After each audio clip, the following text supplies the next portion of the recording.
Bonjour à toi! Tu es venu me voir pour vérifier tes connaissances sur les capsules activités et croyances et transport et commerce.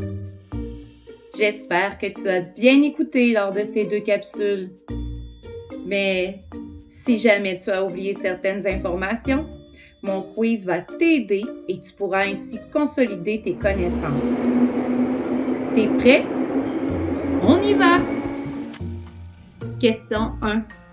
Vrai ou faux? Les enfants iroquoiens jouent aux jeux vidéo.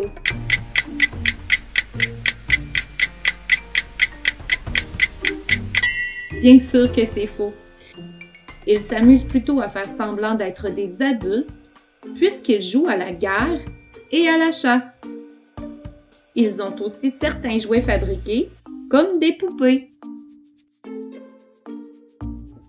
Question 2. Quel est le sport préféré des Iroquois? Le football ou la crosse?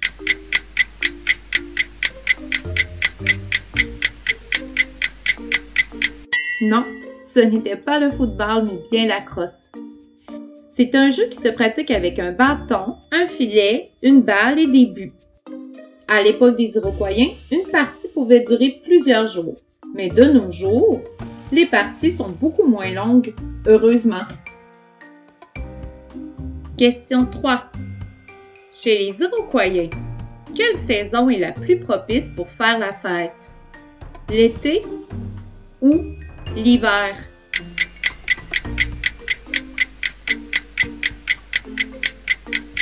C'est l'hiver que les Iroquois font le plus la fête.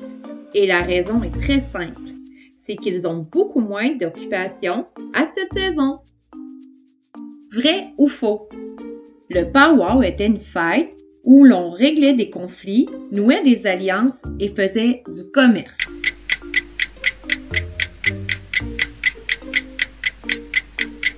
C'est vrai. Cette fête existe encore de nos jours, mais maintenant, on y fait des compétitions amicales avec des chants et de la danse. Question 5. Comment les Iroquois transmettaient-ils leur savoir et leurs coutumes? A. Par des écrits ou B. Par la parole?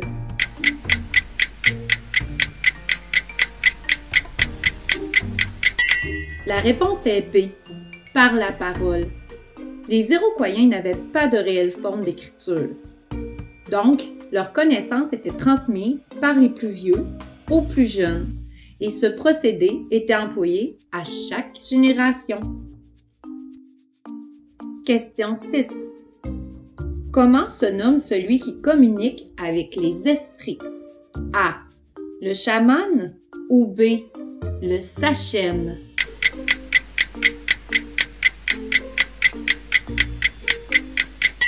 La bonne réponse est le chaman. Souviens-toi, le sachem est un chef de clan. Pour les Iroquois, tout a un esprit.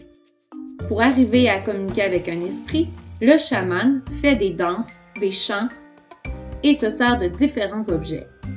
Il peut aussi prédire l'avenir, agir comme docteur et il aide les Iroquois à interpréter leurs rêves.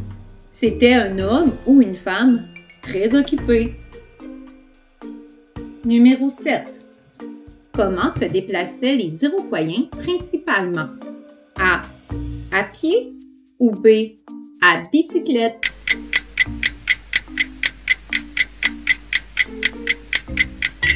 La bonne réponse était A. À pied. Tu comprends que la bicyclette était bien loin d'être inventée à l'époque des Iroquois. Cependant, ceux-ci se servaient aussi de canots pour se déplacer en été, en automne et au printemps. En hiver, par contre, c'était plutôt la raquette et le toboggan servait à transporter les charges plus lourdes. Question 8. Vrai ou faux? Les Iroquois avaient un excellent sens de l'orientation.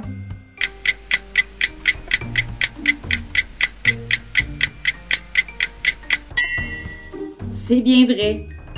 Ils s'orientaient à l'aide des montagnes, des étoiles et du soleil. Ils étaient d'excellents observateurs. Numéro 9. Qu'est-ce que le troc? A. Un gros camion ou B. Un système d'échange?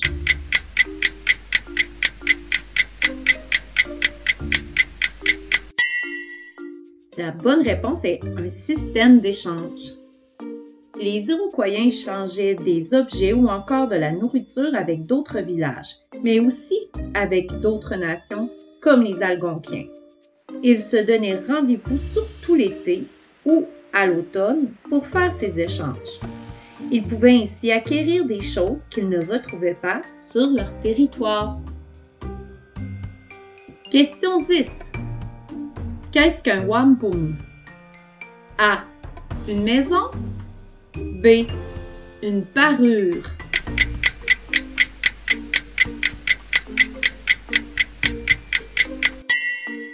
La bonne réponse est B. Une parure.